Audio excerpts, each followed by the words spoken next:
Hi, this is Priya. Welcome to My TV News. ముందుగా వార్తలోని ముఖ్యాంశాలు.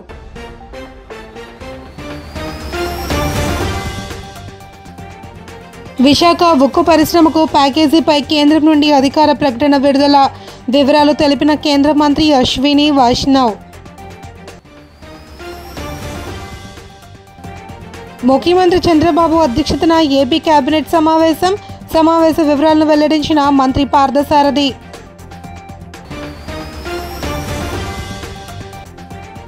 ఎన్నికల ముందు చంద్రబాబు ఇచ్చిన హామీలు నెరవేర్చలేదు అని మాజీ మంత్రి కాకాని గోవర్ధన్ రెడ్డి ఆరోపణ.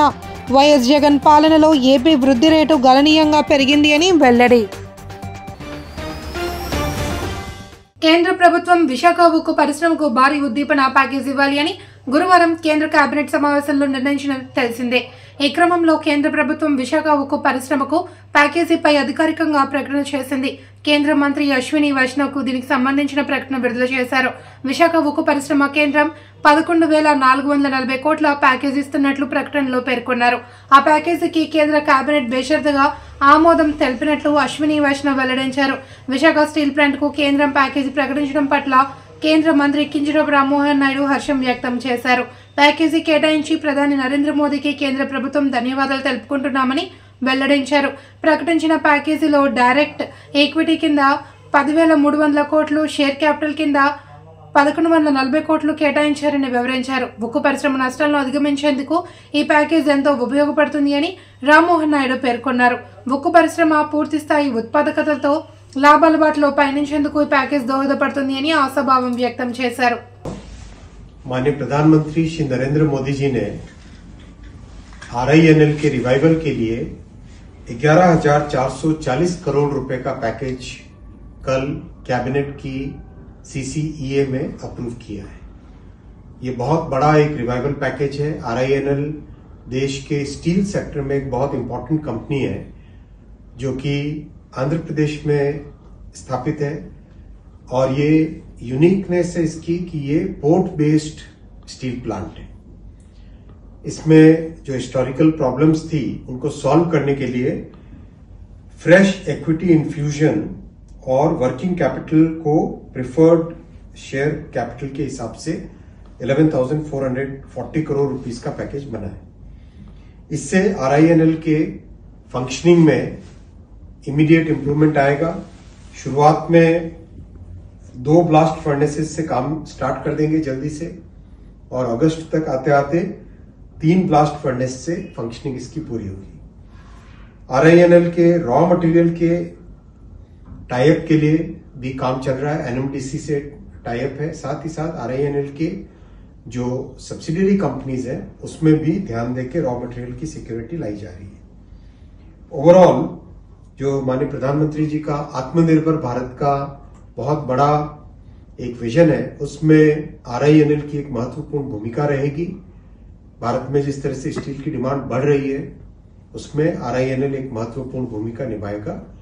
RINL के सभी कर्मचारियों को और उससे जुड़े हुए सभी पूरे के पूरे इकोनॉमिक एक्टिविटीज में जुड़े हुए सभी लोगों को शुभकामना और माननीय प्रधानमंत्री जी को बहुत धन्यवाद कि इतना एक बहुत शानदार पैकेज, बहुत ही बड़ा एक पैकेज। ఆంధ్రప్రదేశ్ రాష్ట్ర మంత్రివర్గ సమావేశం ముఖ్యమంత్రి చంద్రబాబు అధ్యక్షతన జరిగింది. సమావేశంలో పలు అంశాలపై కీలకంగా చర్చించారు. సమావేశంలో అనంతరం వాటి వివరాలను మంత్రి కొలుసు పార్థసారథి మీడియాకు వివరించారు. ధాన్యం కొనుగోలు కోసం 700 కోట్ల రుణం తీసుకునేందుకు ఏపీ మార్క్ ఫెడ్ కు ప్రభుత్వ హామీ ప్రతిపాదనపై కేబినెట్ అనుమతిచ్చిందన్నారు. గ్రామ వార్డు సచివాలయాల ఉద్యోగుల రేషనలైజేషన్ ప్రతిపాదన చర్చ జరిగింది అని, గ్రామ వార్డు సచివాలయాల్లో రియల్ టైమ్ గవర్నెన్స్ వ్యవస్థ ఏర్పాటుపై చర్చించినట్లు తెలిపారు. ఫెర్రో అల్లాస్ పరిశ్రమలకు ఎలక్ట్రిసిటీ డ్యూటీ టారిఫ్ తగ్గింపు ప్రతిపాదనకు కేబినెట్ ఆమోదం తెలిపింది అని అన్నారు. ఈ సీజన్లో 28,83,238 మెట్రిక్ టన్నుల్ని ధాన్యం సేకరించి దాదాపు 4.6 లక్షల రైతుల దగ్గర నుంచి సేకరించి వాళ్ళకి 6,469 కోట్లని చెల్లించడం జరిగింది. ఇంకా కూడా కొంత ప్రొక్యూర్మెంట్ ఉందనే ఉద్దేశంతో, ఎక్కడ కూడా రైతు ఇబ్బంది పడకూడదనే ఉద్దేశంతో మరో 700 కోట్ల రూపాయలని రుణంగా పొంది దాన్ని ఏపీ స్టేట్ సివిల్ సప్లైస్ కార్పొరేషన్కి ఇవ్వటం జరుగుతుంది, మిగిలిన ధాన్యాన్ని కూడా కొనటం జరుగుతుందని చెప్పేసి మనం చేస్తాం.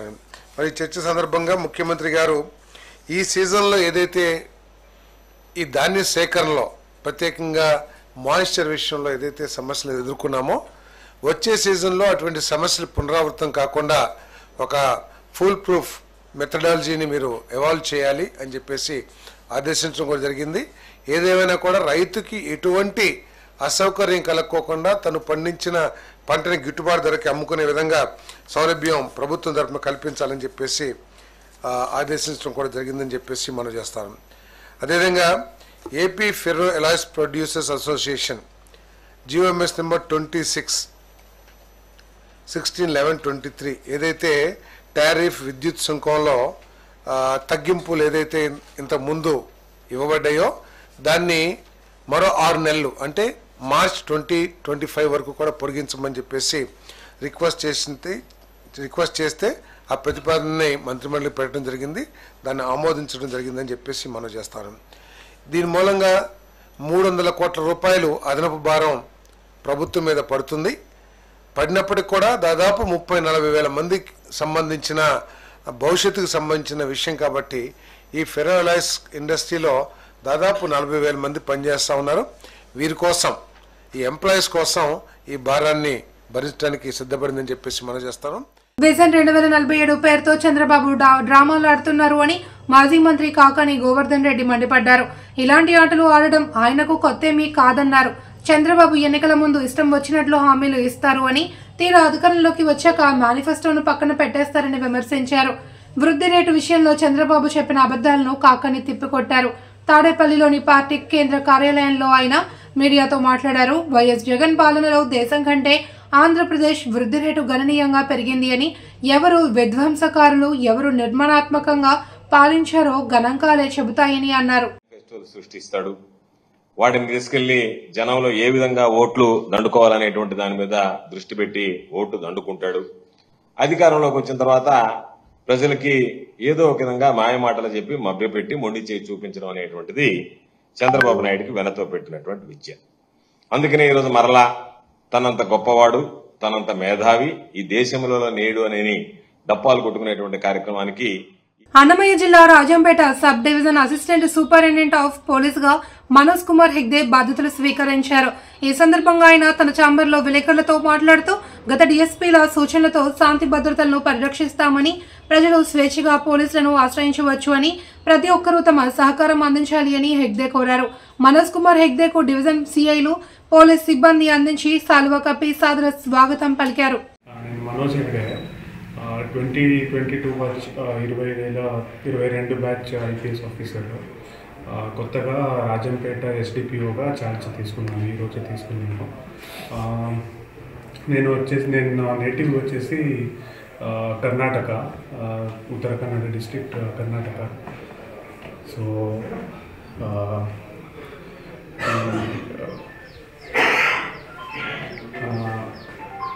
రాజంపేట గురించి ఇప్పుడు డిఎస్పీ గారు బ్రీఫ్ చేశారు. ఎలాంటి క్రైమ్స్ ఇక్కడ జరుగుతాయి, ఎలాంటి ఛాలెంజెస్ ఉన్నాయి, ఏమేమి ఇక్కడ మెయిన్ ఇష్యూస్ ఏమేమి ఉన్నాయి అని తెలుసుకుంటున్నాము. దాన్ని బట్టి ఫర్దర్ ఏం యాక్షన్ తీసుకోవాలో అనేది ఆలోచిస్తున్నాను. అదేవిధంగా మీడియా నుంచి కూడా మీ నుంచి కూడా మంచిగా పనిచేయడానికి సహకరిస్తున్నారు అని అనుకుంటున్నాను. ప్రజలందరికీ ఒక కోరిక ఏంటంటే పోలీస్ని అప్రోచ్ చేయడానికి ఫ్రీగా అప్రోచ్ చేయండి. అంటే పోలీస్ అప్రోచ్ చేయడానికి ఏమైనా అంటే మోహమాటం ఉండకూడదు, ఏమైనా భయం ఉండకూడదు. అది నా రిక్వెస్ట్. దాని తర్వాత రీసెంట్గా సైబర్ నేరాలు కూడా ఎక్కువ అవుతుంది. అలానే చాలా అవేర్నెస్ ఉన్న వాళ్ళు, తెలివిన వాళ్ళు కూడా దానికి విక్టిమ్ అవుతున్నారు. సో దాని గురించి కూడా రిక్వెస్ట్ చేస్తున్నాను. అందరూ అవేర్నెస్ ఉండాలి దాని గురించి అది కూడా చెప్తున్నాను. అనకాపల్లి జిల్లా చీడికాడ మండలం చుక్కపల్లి గ్రామంలో వరుస చోరీలతో ప్రజానీకం భయభ్రాంతులకు గురవుతున్నారు. స్థానిక ఆంజనేయ స్వామిలో ఆలయంలో హుండీ పగలగొట్టి సుమారు 50,000 నగదు అపహరించుకుపోయారు. మరొక 2 గృహాల్లో చోరీకి పాల్పడి అక్కడ 6 తులాల వెండి 6,000 నగదును దొంగలించారు. స్థానిక పోలీస్ స్టేషన్లో ఫిర్యాదు చేయడంతో పోలీసులు క్లోజ్ టీంతో కలిసి రంగంలోకి దిగారు.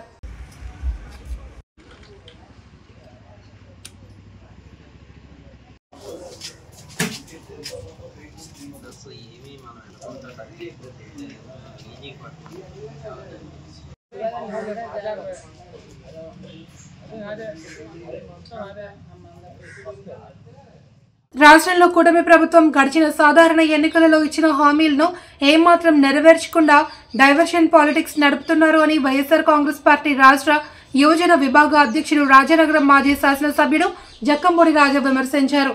రాజమండ్రి ప్రెస్ క్లబ్ లో ఏర్పాటు చేసిన మీడియా సమావేశంలో ఆయన మాట్లాడారు. చెప్పేదానికి చేసేదానికి పొంతన లేకుండా ఉండడమే ముఖ్యమంత్రి చంద్రబాబు నైజమని మరోసారి రుజువైందన్నారు. సూపర్ 6 అమలు చేస్తామంటూ హామీలు ఇచ్చారని, సంపద సృష్టిస్తామని నమ్మబలికారని, భవిష్యత్ గ్యారంటీ అంటూ గొప్పలు చెప్పారని 8 ఏళ్లు గడిచినా ఏ ఒక్కటి అమలు కాలేదన్నారు. సంక్రాంతికి ప్రజల చేతుల్లో డబ్బులు లేని పరిస్థితిని తెచ్చారని ఆరోపించారు. అన్ని నియోజకవర్గాల్లో కోడిపందాలు, పేకాట, గుండాట వంటి జూదాలు జరిగాయని, గతంలో ఎన్నడూ లేని రీతిలో రికార్డు స్థాయి మద్యం అమ్మకాలు చేపట్టారని విమర్శించారు. నియోజకవర్గంలో ప్రభుత్వం పాఠశాలలో కోడిపందాలు నిర్వహించినటువంటి పరిస్థితి, మరో పక్కన బుల్లెట్లు లేక 25 లక్షలు 35 లక్షల రూపాయలు విలువ చేసినటువంటి కార్లని ప్రైజుల కింద ఆర్గనైజ్ చేస్తా ఉన్నారని అంటే ఏ స్థాయిలో ఇవాళ ఎవరెవరైతే నిర్వాహకులు ఉన్నారో, ఇదే కూటమి పార్టీలకు సంబంధించినటువంటి నిర్వాహకులు ఏ స్థాయిలో ప్రజల దగ్గర నుంచి డబ్బులు వసూలు చేశారు అనేటువంటి దానికి ఇదే ఉదాహరణ. తాడేపల్లిగూడెంలో మనం చూస్తే 1,50,00,000 రూపాయల పందెం, దానికి ఒక వారం రోజుల ముందు నుంచి సోషల్ మీడియాలో, టీవీలలో, పేపర్లలో అన్ని మీడియాల్ని ఉపయోగిస్తూ అడ్వర్టైజ్మెంట్ చేసి మరి 1,50,00,000 రూపాయల పందెం జరుగుతుంది రండి అని చెప్పి నిర్వాహకులు పిలిచి టికెట్ల రూపంలో ఎవరైతే ఆడియన్స్ ఉన్నారో వాళ్ళ దగ్గర నుంచి డబ్బులు వసూలు చేశారు అని అంటే ఏ స్థాయిలోకి ఇవాళ ఈ కోడి పందాలు, గుండాట్లు. రేవంత్ రెడ్డి ప్రభుత్వం రాష్ట్రంలోని 1.67 కోట్ల మంది ఆడబిడ్డలకు ఒక్కొక్కరికి 30,000 చొప్పున బాకీ పడింది అని బీఆర్ఎస్ వర్కింగ్ ప్రెసిడెంట్ కేటీఆర్ అన్నారు. 6 గ్యారంటీల్లో భాగంగా ఒక్కో మహిళకు నెలకు 2,500 ఇస్తామని చెప్పారని గుర్తు చేశారు. 100 రోజుల్లో 6 గ్యారంటీలు అమలు చేస్తామని చెప్పి 6 గ్యారంటీ మాత్రమే అమలు చేశారని విమర్శించారు. చేవెళ్ల నియోజకవర్గం షాబాద్ లో నిర్వహించిన రైతు దీక్షలో ఆయన పాల్గొన్నారు. ఈ సందర్భంగా మాట్లాడుతూ హామీల అమలులో రాష్ట్ర ప్రభుత్వం పూర్తిగా విఫలమైంది అని, కేవలం ఉచిత బస్సు ప్రయాణంతో సరిపెట్టారని విమర్శించారు. ఇంకోడైతే ఆయనతో బకెట్ల నీళ్లు నింపుకొని దుంకి చచ్చిపోతాడు. కానీ ఆయన రేవంత్ రెడ్డి ఆయన గసండి ఏం లేవు, రేషము, సిగ్గు, ఇజ్జతు ఏమి లేదు. ఏది పడితే అది ఒరుడే, ఇష్టం వచ్చినట్టు అబద్ధాలు చెప్పుడే, ఇష్టం వచ్చినట్టు సిరుగుడే, ఊరేగుడే.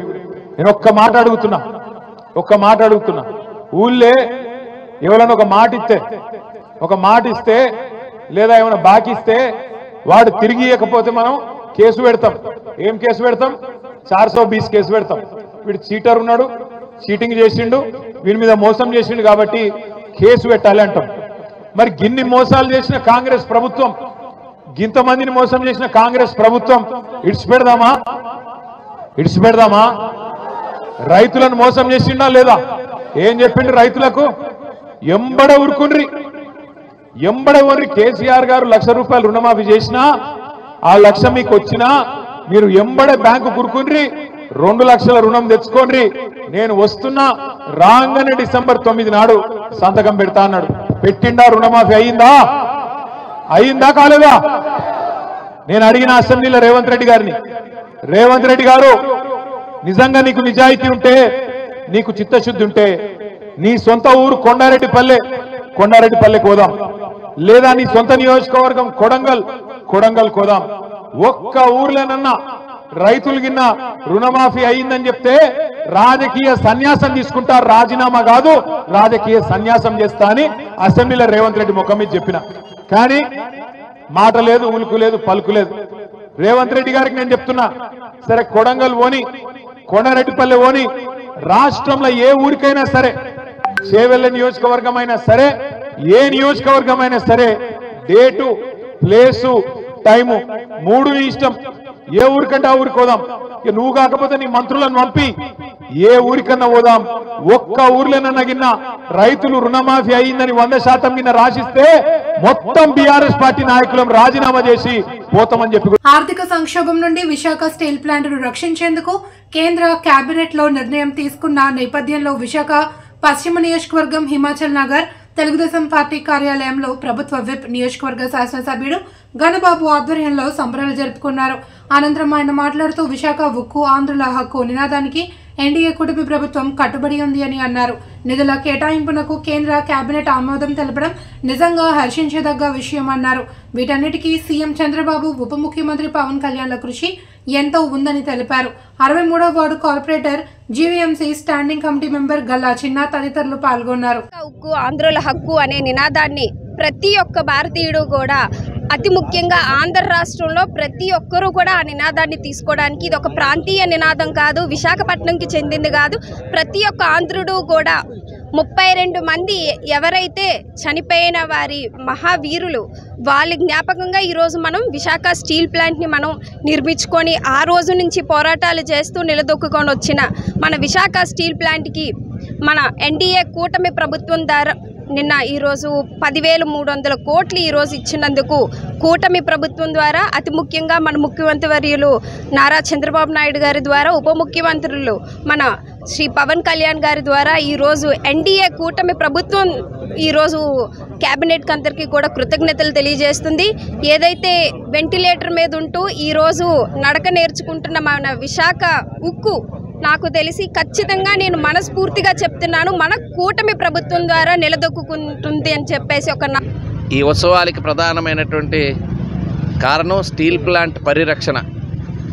అది ఒక ఎన్డీఏ వల్ల అవుతుందని అనుకున్నాం. ఈరోజు చంద్రబాబు నాయుడు గారి చొరవతో నరేంద్ర మోడీ గారు నిన్ననే ఏదైతే క్యాబినెట్ ఆమోదం పొంది ఒక రివైవల్ ప్యాకేజ్కి 10,000 కోట్ల పైగా ఈరోజు అనౌన్స్ చేయటం, ఈ ప్రభుత్వం రాగానే ముందు ఒక ఫుల్ కెపాసిటీతో ప్లాంట్ రన్ అవ్వాలనే ఉద్దేశంతో 1,650 కోట్ల రూపాయలు ఆల్రెడీ రిలీజ్ చేసినటువంటి విషయాన్ని మీకు గుర్తు చేస్తున్నాను. ఒకవైపు రాష్ట్ర ప్రభుత్వం నుంచి పవర్కి సంబంధించినటువంటి అంశాలు 3 నెలలు కాదు 6 నెలలైనా పవర్ బిల్స్ పే చేసేటట్టుగా వెసులుబాటు కలిగిస్తూ ఒక 100 కోట్ల నష్టం రాష్ట్రానికి ఉన్నప్పటికీ కూడా స్టీల్ ప్లాంట్ అనేటువంటిది విశాఖ ఉక్కు ఆంధ్రుల హక్కు నినాదంతో పుట్టుకొచ్చినటువంటి ప్లాంట్. ఇది ఒక సెంటిమెంట్. మా ప్రాంతంలో, ఈ ప్రాంతంలో ఉద్యోగ వర్గాలే కాదు, వ్యాపార వర్గాలే కాదు, ఇక్కడ ఉండే ప్రజలందరికీ కూడా స్టీల్ ప్లాంట్ అనేటువంటిది మా హక్కు అనేటువంటి ఒక సెంటిమెంటు. అలాంటి సెంటిమెంటు గత కొన్ని నెలలుగా ఒక అభద్రతాభావం, ప్లాంట్ ప్రైవేటు పరం కానుందని, ప్లాంట్ మూతపడుతుందనేటువంటి భావంలో మన ప్రాంత ప్రజలందరూ ఉండేవాళ్ళు. గత పాలకుడు జగన్మోహన్ రెడ్డి ఆ భూములు కూడా అమ్మాలని చూశారు. స్టీల్ ప్లాంట్ సేకరించి ఎంతోమంది భూములు దానం చేసినటువంటి భూముల్ని అమ్మాలని చూసేటువంటి పరిస్థితులు గత ప్రభుత్వం ఉంటే, ఆ ప్లాంట్ని తప్పనిసరిగా మరలా రన్ చేయాలి, దాని లాభాల బాటలో నడిపించాలనే ఉద్దేశంతో ఈరోజు చంద్రబాబు నాయుడు గారు ఉండటం, దానికి నరేంద్ర మోడీ గారి సహకారం కూడా ఈరోజు మరి జరిగినటువంటి నిన్న ఏదైతే క్యాబినెట్ ఆమోదం పొంది 10,000 కోట్ల పైగా ఈరోజు రివైవల్ ప్యాకేజ్ని అనౌన్స్ చేయడం ద్వారా రాబోయే కాలంలో ఇంకా స్టీల్ ప్లాంట్ తప్పనిసరిగా మరలా పట్టాలు ఎక్కుతుంది అనేటువంటి భావం కలుగుతుంది.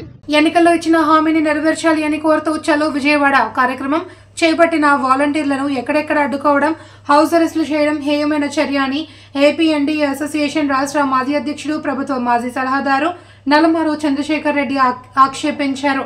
సచివాలయంలో మంత్రివర్గ సమావేశం సందర్భంగా తమ సమస్యను సీఎం దృష్టికి తీసుకుపోయేందుకు వాలంటీర్లు చలో విజయవాడ చేపట్టారని ఆయన వెల్లడించారు. అయితే వారిని అడ్డుకోవడం ఏమాత్రం సరికాదు అని తేల్చి చెప్పారు. వాలంటీర్లు గొంతమ్మ కోరిక ఏమీ కోరడం లేదని, ఉగాది రోజున చంద్రబాబు ఇచ్చిన హామీ మేరకు గౌరవ వేతనం 10,000కు పెంచుతూ వారిని కొనసాగించాలి అని స్పష్టం చేశారు. ప్రభుత్వానికి తెలియజేయడం కోసం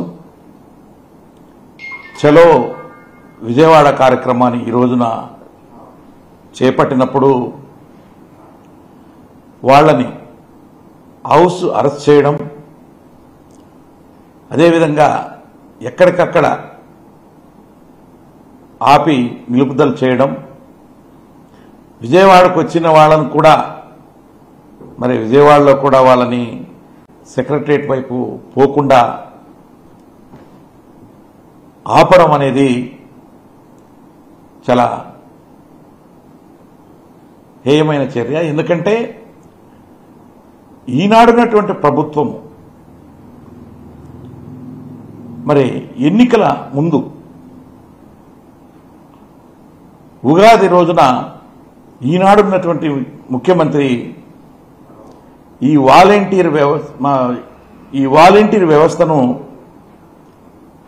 తప్పకుండా మేము వచ్చిన తర్వాత కొనసాగిస్తాం, అంతేకాకుండా వారికి ఆనాడిస్తున్నటువంటి 5,000 రూపాయలు నెలకిస్తున్నారు, దాన్ని 10,000 మేము వచ్చిన తర్వాత చేస్తాము అని చెప్పేసి హామీ ఇవ్వడం, తదనుగుణంగా మరి అందరూ ఈనాడున్నటువంటి ముఖ్యులు ఎవరైతే ఈ కూటమి వార్తలోని ముఖ్యాంశాలు.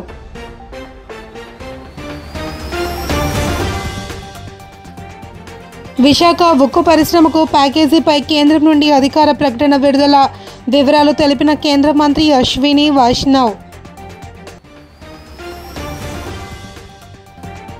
ముఖ్యమంత్రి చంద్రబాబు అధ్యక్షతన ఏపీ కేబినెట్ సమావేశ వివరాలను వెల్లడించిన మంత్రి పార్థసారథి.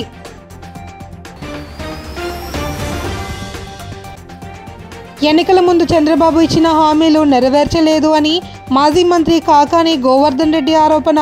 వైఎస్ జగన్ పాలనలో ఏపీ వృద్ధి రేటు గణనీయంగా పెరిగింది అని వెల్లడి. వార్తలందరితో సమాప్తం. మళ్ళీ బరక్ బులెటిన్లో కలుద్దాం. చూస్తూనే ఉండండి మై టీవీ న్యూస్.